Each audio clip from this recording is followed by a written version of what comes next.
After the Munster final, your views now? Yeah, Jesus, where do you start and where do you finish? It's just an incredible game. I think the wind played a substantial part in the normal part of the game in the first two halves, in particular for the first half.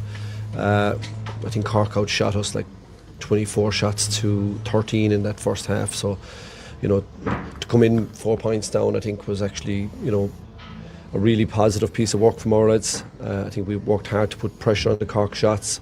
But at the end of the day, they still got off 24 shots, which is a big number. Second half, I think it was tit for tat. It was a really ding-dong battle. There was never very much in it. We clawed it back. I just think we just needed to get ahead and see if we could apply pressure from the front. And they had the response, I suppose. When we did get ahead, they came back with another score. But all told, I just have to be super proud of our lads, the effort they put in. It was just an incredible effort. We've won 6 out of 7 Munster finals. That record, I think, will stand a long time. I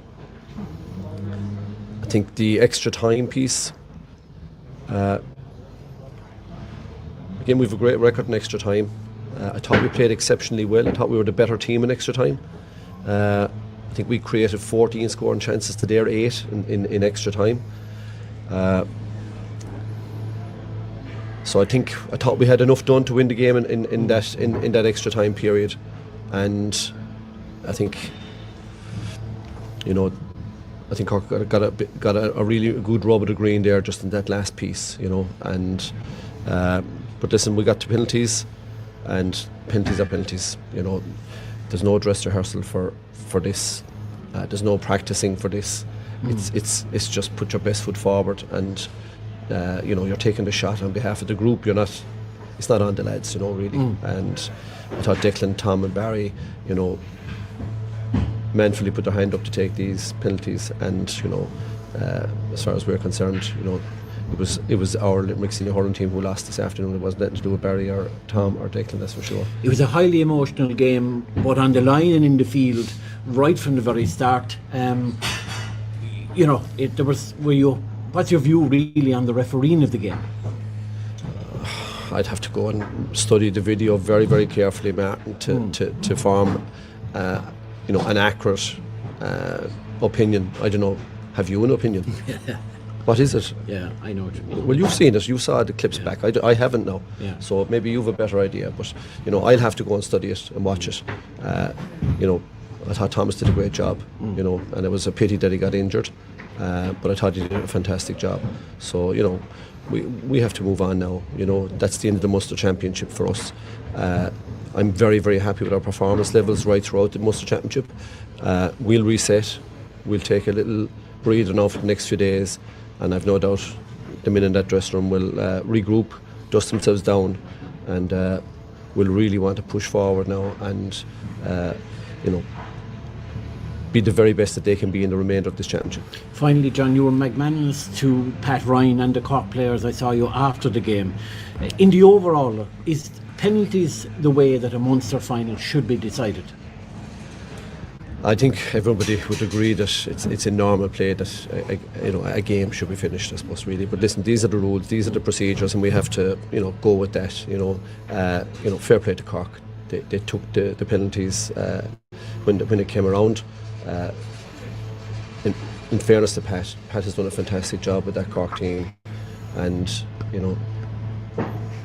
to come down here and to get a win is a serious achievement in a Munster final, and we have to acknowledge that. John, you said you felt Limerick were the better team in extra time, 14 scoring chances. Within that there were 6 wides. They were on Limerick's part. That was particularly crucial in you not getting over the finish line before penalties. Our efficiency overall wasn't where it was at against Cork the first day, maybe 6 weeks ago, whatever it was, 4 weeks ago.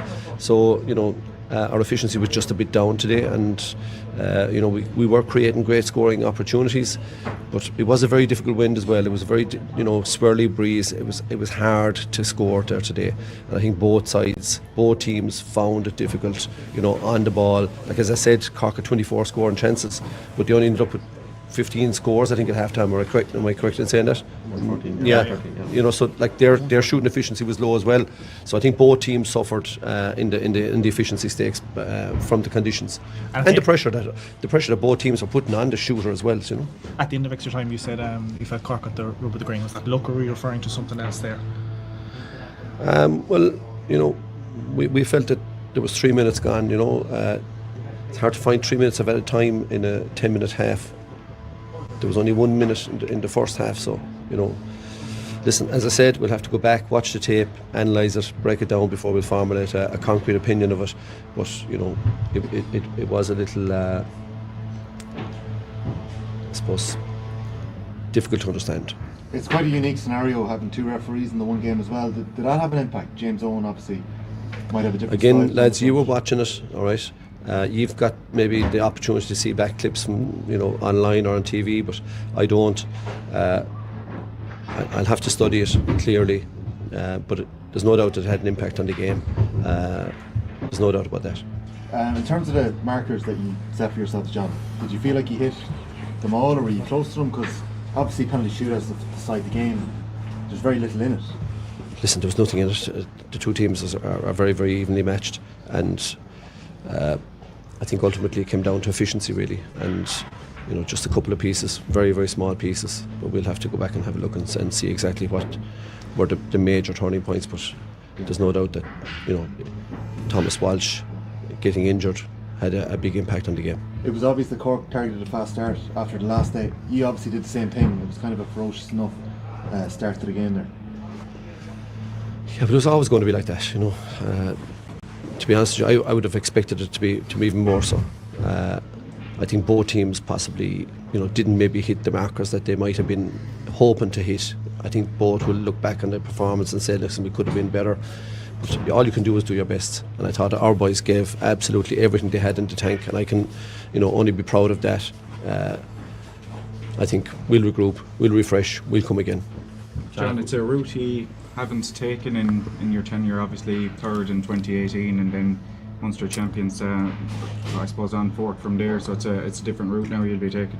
It's a different route, but listen, it's a game in 2 weeks' time, and it's a must-win game. It's knockout tournament from now on, and that's the end of it. So, you know, we will regroup, we will refresh. We're in a good place.